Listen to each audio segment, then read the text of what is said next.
Hi everyone, it's Anna for Pretty Actions, and today I'm going to give you a quick overview of the black and white panel in Photoshop Creative Cloud and Creative Suite. Now, it is totally possible to convert your image to black and white by just completely desaturating your image using either the hue saturation panel or the vibrance adjustment panel. But in the black and white panel, you're going to have a lot more control over your image. So what I'm going to do is create a new black and white adjustment layer. And Photoshop will convert my image to black and white for me.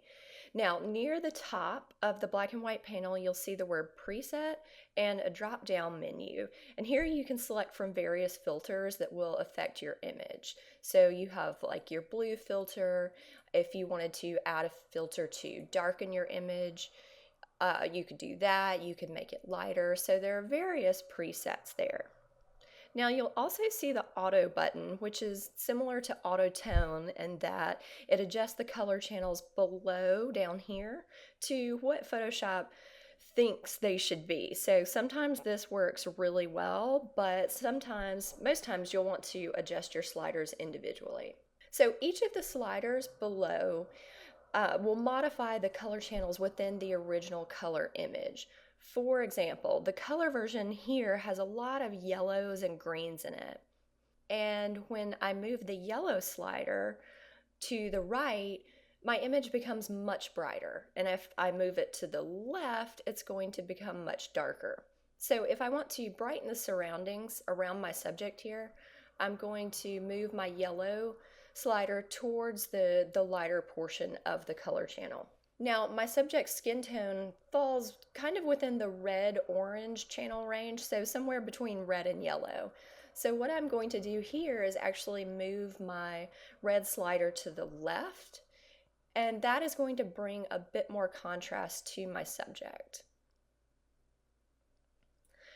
Another way to adjust the color channels is to select the hand tool in the top left of the panel.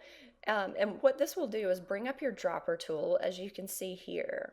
So what you can do now is hover over the areas that you want to adjust. So for example, when I hover on the background and click, you will see that my yellow channel becomes highlighted within the panel. And from here, the same thing happens as it would as if I were moving my sliders. So if I move to the right, it's going to brighten, and to the left, the color becomes darker and has more contrast.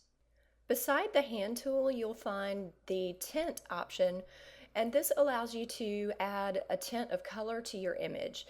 Now you can change the color by clicking on the color square itself, and if I wanted to make this a very warm black and white, but not quite this saturated, I would just move the color up to the left-hand side where it's not quite so yellow. And you can see it is a much more subtle sepia tone.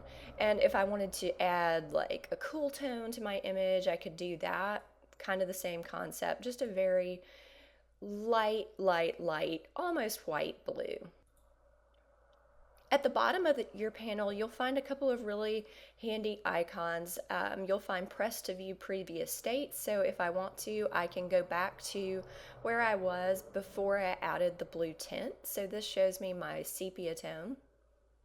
And if I wanted to just go back to square one when I first converted my image to black and white, I could do that by pressing the Reset to Adjustment Defaults icon.